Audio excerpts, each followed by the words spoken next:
anniversary ឆ្នាំនេះមានគម្រោងចង់ទៅដើរលេងអ៊ីតាលីស្វីតទៅដើរផងគ្រាន់នៅខ្មែរនឹងឆ្លង3 4ដងបាត់ហើយថាល្ងាចនេះជុំគ្រួសាររៀងពិសេសជាងរាល់ដងពួកអីចិត្តឡើងទៅអាឡម៉ង់ចោលម៉ាក់ចោលប៉ាហើយអញ្ចឹងជាទម្លាប់ត្រូវតែទៅញ៉ាំអីជុំគ្នាបងប្អូនសាក់ទីមើលខ្ញុំនៅមួយម៉ៃឆ្លាញ់គ្នាមកប្រហែលឆ្នាំហើយរៀបការមួយគ្នាមកប្រហែលឆ្នាំហើយដែរថា top fan អ្នកតាមដានជាប់គឺដឹងច្បាស់មកចូលមកដល់ភ្លាមមួយម៉ៃមានកំងផ្កាមកបាច់នំខេកមួយដាក់នៅលើតុទៀតមករយៈនេះពួកខ្ញុំរវល់ខ្លាំងសង្ឃថាមិនបានទៅធ្វើអីធំដុំទេរវល់ធ្វើការឲ្យចង់ចំណាយពេលវេលាជុំគ្រួសារឲ្យបានច្រើនតិចទៀតទៅអាឡម៉ង់ចោលពួកគាត់ទៀតឯហ្នឹងហើយខ្ញុំក៏ជាមនុស្សម្នាក់ដែលថាសប្បាយចិត្តនៅក្បែរក្រុមគ្រួសារបានបងម៉ៃមួយនេះមកដូចគ្នានៅក្បែរម៉ាក់ប៉ាខ្ញុំដូចម៉ាក់ប៉ាគាត់ចឹងអត់មានថាបបួលទៅណាជុំម៉ាក់ជុំប៉ាបងម៉ៃអត់ចង់ទៅអីអត់ទេមានតែខ្ញុំវិញណាពេលខ្លះទៅជុំប៉ាម៉ាក់ក្មេអត់ចង់ទៅហើយគេខ្លួនឯងតិចចោះខ្ញុំវារៀង introvert ដល់បងប្អូនចឹងឯងហើ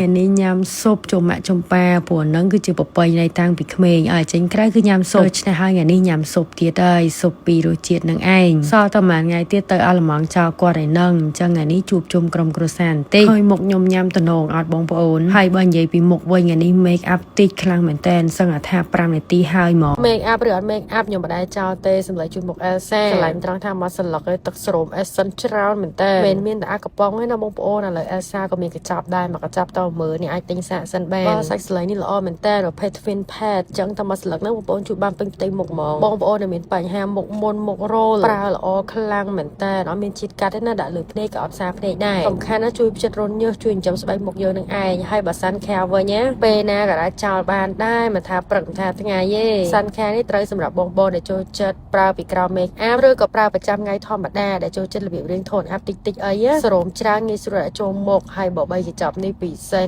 ណាបងប្អូនអើយប្រភេទ BB ដែលល្អខ្លាំងខ្ញុំធ្លាប់ប្រើហើយរបស់ថ្លៃដល់មកជាប់ចិត្ត BB នេះវិញដោយសារអីជាមួយខ្ញុំញីបងប្អូនមើលដាក់លើមុខមកញីទៅនឹងដៃណាគឺចូលមុខអស់លេងអត់ក្រាស់ពេកអត់ស្ងួតពេកក៏អត់ស្អិតដែរបិទបាំងស្លាកស្នាមវិញគឺថាបានមកល្អល្មមហ្មងនិយាយទៅអត់ចាញ់របស់ថ្លៃទេលាប BB ពេញមុខហើយយើងថែម color ថ្ពាល់ថែមជាមួយនឹងម្សៅហុយតិចទៅបើសិនចង់ជាប់បានយូរតែធម្មតាវាធន់ស្រាប់ហើយថែម mascara អីតិចតួចមករួចរាល់បាត់ហើយ make up ខ្ញុំឥឡូវនេះអញ្ចឹងបានថា5នាទីហើយអត់និយាយលេងណាបងប្អូនតាំងពីបាត់3មុខនេះមកគឺខ្ញុំ make up ងាយស្រួលមែនតើពីមុនណាយកប៉ងតប់ផងអីផងហើយថែមពីប៊ីជាន់ជួនកាលដើម្បីបិទបាំងស្លាកស្នាមតែបាន BB នេះគឺស្រួលមែនតើចេញក្រៅចេញអីតែប៉ុណ្ណឹងហើយបាន make up ប្រចាំថ្ងៃបងដែលអត់បកកាយ make up ចូលចិត្ត make up តិចអីគឺត្រូវមកហើយខ្ញុំឥឡូវញ៉ាំស៊ុបហើយនេះនាំម៉ាក់នាំប៉ាទៅដើរ pub street ដឹងថាតាកូនអត់នៅជុំគ្នាហ្នឹងគាត់ដែរសូវចេញទៅណាទេអញ្ចឹងខ្ញុំជាទម្លាប់មុនទៅអាឡម៉ង់ឬទៅណាចោលម៉ាក់ប៉ាដឹងអានំក៏ដើរលេងញ៉ាំស៊ុបហើយយើងត្រូវការការ៉េមត្រជាក់អញ្ចឹងចូល pub street ទិញការ៉េមទេឈរចាំការ៉េមមនុស្សច្រើនពេកដល់ពេលចុចទូរស័ព្ទ